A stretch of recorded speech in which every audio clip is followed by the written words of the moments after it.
This week, I've decided to give you a little insight into my brain and the sort of art it loves to look at. Much of the art I like isn't considered well known. As a teacher, I spent many an hour talking about Picasso, Monet, Van Gogh and the like, but when you've graded 200 interpretations of Picasso's Weeping Woman in the same week, it gets a little bit old.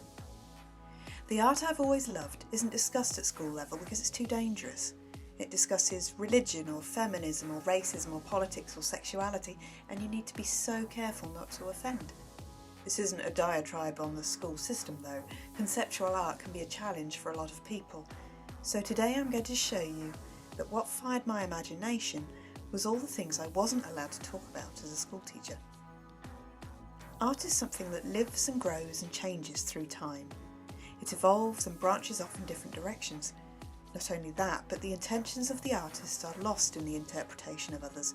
Art changes depending on who is looking at it, who they are, where they've been and what their life experiences are.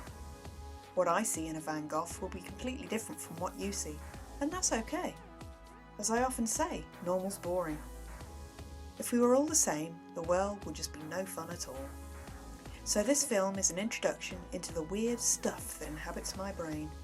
It isn't for the faint-hearted, and believe me, I've had to tone it down because if I let out all the weirdness at once, some of you would probably run for the hills. These are 5 of my favourite artists, and the reasons why I love them. The question is, are you brave enough to jump on the bus and stay until the last stop on the journey with me? So here is a list of 5 very different artists. Sculptors, painters, photographers and installation artists that you may not have seen before. I'm giving you the keys to the house in my head. Please take off your shoes and do watch out for the creepy stuff, because I'm going to end this film with a look at my own work. The stuff I want to do for me because it clears my head, not because it's acceptable or saleable.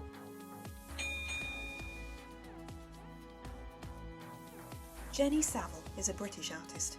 She was part of the Young British Artist movement in the 1990s, a group of artists whose work was collected and exhibited by Charles Saatchi to promote new blood in the art market in this country at the time. She paints the human form on a large scale, focusing on the flesh and painting with solid, painterly strokes. Her work explores what it is to be human by painting in a visceral, unapologetic way in order to make the viewer think about the body and what it may represent, particularly the female body. The poses she uses, often using herself as a model, are confrontational, saying, "This is me and I am proud of what I am." I love the way she uses paint. While I admire the photorealists who try to paint in a way that's so realistic you are fooled into thinking you're looking at a photograph, I love paint. I like to see the brush strokes and see colour and shape being used to say something. I don't want to shy away from what paint is for. Saville creates tension in the viewer because she dares you to challenge what beauty is. Her poses use distortion and foreshortening in an interesting way in order to make the viewer see things differently. The media is saturated with expectations of beauty and Saville plays with that ideal. She's fascinated by the flesh itself, as I have been in my own work. She collaborated with photographer Glenn Luchford to create these images, distorting her body further by lying on glass and again confronting people with their own ideals. She has also looked at bruised and damaged bodies, examining flesh and its reaction to impact. Most recently, she has created work that deals with gender ambiguity, again in her unapologetic style. If you like Saville's painterly work, you might like the painter Lucian Freud's work too. Kara Walker is an American artist who works with paint and printmaking. She creates panoramic wall friezes depicting figures in silhouette. Her work is delicate and detailed and very highly skilled, with an aesthetic of illustration and shadow puppetry. She's developed a style that has its roots in the silhouette portrait, common in the 19th century. She tells stories in her friezes, but a close look tells you that these stories are far from happy. Walker pokes fun at the romantic ideals that some have of the past in the antebellum South. She juxtaposes something that is visually and aesthetically interesting with the horror of racism, control and violence. I like this clash that's designed to make the viewer think about where they stand in society. It challenges everyone's identity, no matter their creed, and asks them to question what they see. She's laying bare the idea of otherness and what it really means, with a graphic lack of apology, and rightly so. I love her boldness, the clash of beautiful work with an ugly subject matter that really challenges her audience. If you like her work style, have a look at shadow puppeteer Lotte Reiniger.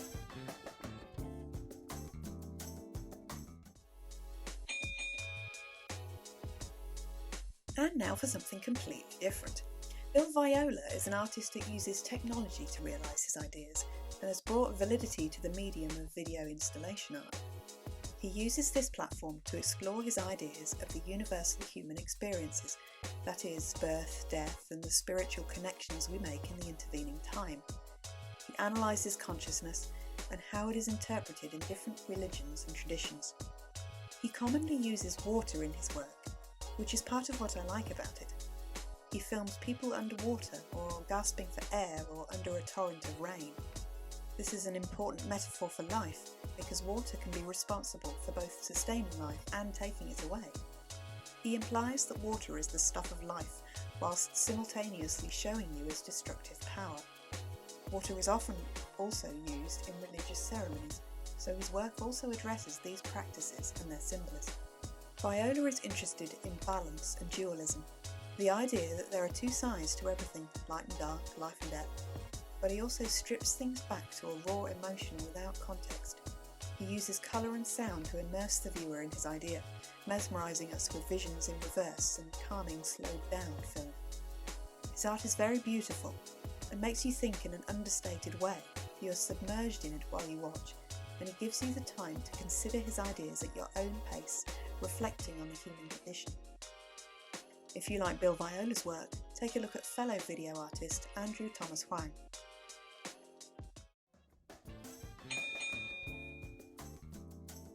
Ron Muick is an Australian sculptor. He began his career in film and television and was, for a while, one of the model makers in Jim Henson's Creature Shop. He worked on the film Labyrinth, amongst other things.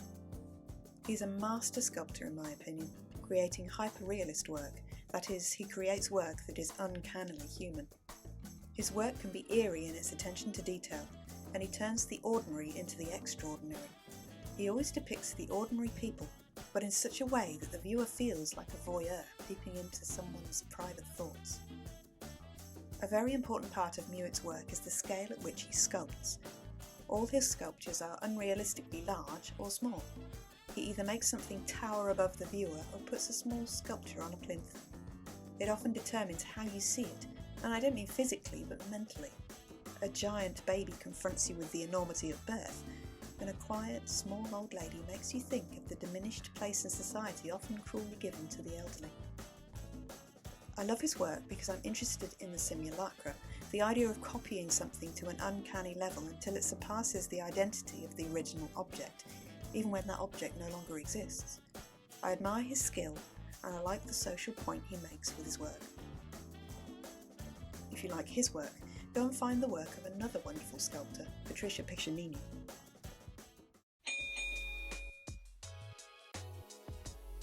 Cindy Sherman is a chameleon. I mean it. She's an American photographer with a skill for turning herself into someone else. As a puppet maker, I admire her ability to adapt and change. She's an amazing observer and interpreter of society, making self-portraits that ultimately aren't self-portraits. Her best-known series of photographs, called film stills, look like they've been lifted from movies that don't actually exist. She works with lighting, context, pose and location to copy the styles of other photographers, painters and film directors. Over the years, her work has become more extreme and some might say grotesque, seeing how far she can take this idea of transformation. Critics have determined that she's making a point about the male gaze and objectification of women, but she herself has said that she never intended to do this. For her, it's about character and a more playful version of hiding in plain sight. I admire her ability to change and her incredible ability to interpret the world. Now, I know I said this would be a top 5, but I couldn't finish without a couple of honourable mentions for my favourite puppeteers, Stephen Mottram and Duda Paiva. As those of you who have followed my films will know, I studied for a master's degree in puppetry and animation a few years ago, and it's now the driving force behind my own artwork. Stephen Mottram is a man who is very experienced and well respected, and has worked in many areas of puppetry. I've watched him perform and been mesmerised by his ability to give objects life and tell stories to his audience. My favourite work is called The Seed Carriers, a marionette work that looks at life cycles and the perils of a hierarchical system. Duda Paiva is a very physical puppeteer who has a background in dance. His puppets, unlike Mottram's quiet style, are very loud and brash, attacking the world and making fun of it in a deceptively simple way. He is the master of splitting his focus between the puppet and his own identity. Art is all about choice. This is extremely important. Don't ever let anyone tell you what kind of art you should like.